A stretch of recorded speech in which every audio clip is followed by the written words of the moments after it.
But the bitter truth is a lot of other nationalities are equally competent, prepared, and willing to grab the opportunities available to Filipinos.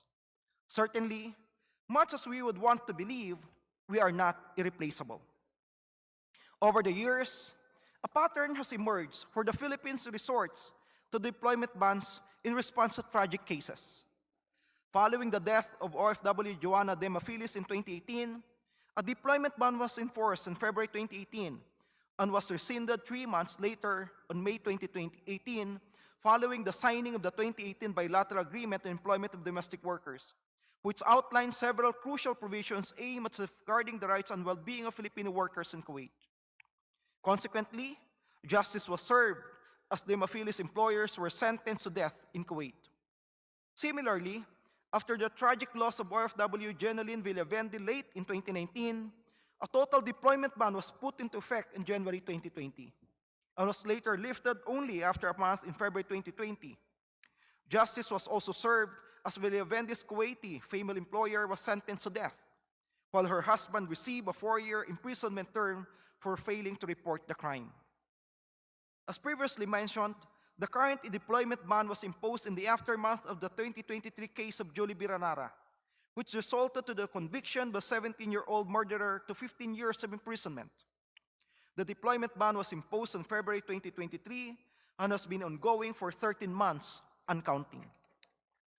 In the past, our country has also resorted to imposing deployment bans. In the 1980s, the Aquino administration enforced a deployment ban due to rampant abuse and exploitation of household workers.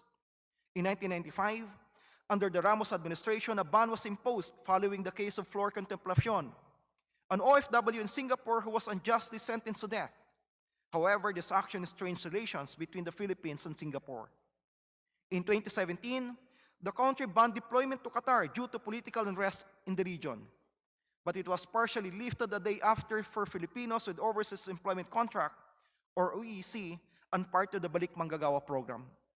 In November 2021, our country banned deployment to Saudi Arabia due to unpaid wages for former OFWs in Saudi, as well as abuse allegations, but which was lifted a year later in November 2022.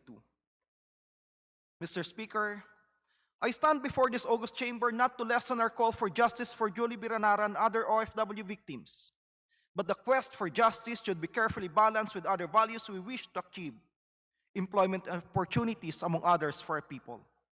The efforts to achieve these essential values should not be approached as either or, but simultaneously pursued. I have always called for the harshest and most stringent penalties against those who perpetrate injustice against Filipino migrant workers. For this sends a clear message that crimes against our kababayans abroad will not go unpunished. The tragic death of an OFW at the hands of her employer's son is condemnable, and rightly so. The whole nation was outraged. But the quest for justice for death, which we already secured in 9 months, should not imperil our diplomatic relations and the welfare of 272,000 Filipinos working in Kuwait, and should not deny countless of our kababayans the employment opportunities awaiting for them in that country.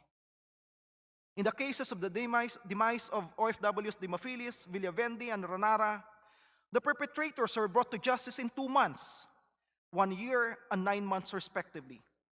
A very swift delivery of justice to the victims, compared with the very long time Philippine courts decide cases. We're also left wondering whether the DMW is prolonging the ban just to make a statement. If so, a statement of what? What message do they wish to bring to the Kuwaiti government? What message do they wish to convey to our fellow Filipinos, to the 270,000 Filipinos in Kuwait wanting to go home and still continue their employment, and to the countless others who wish to try their luck in Kuwait? That we don't value these available employment opportunities abroad? That it is acceptable to give away these opportunities to other nationalities?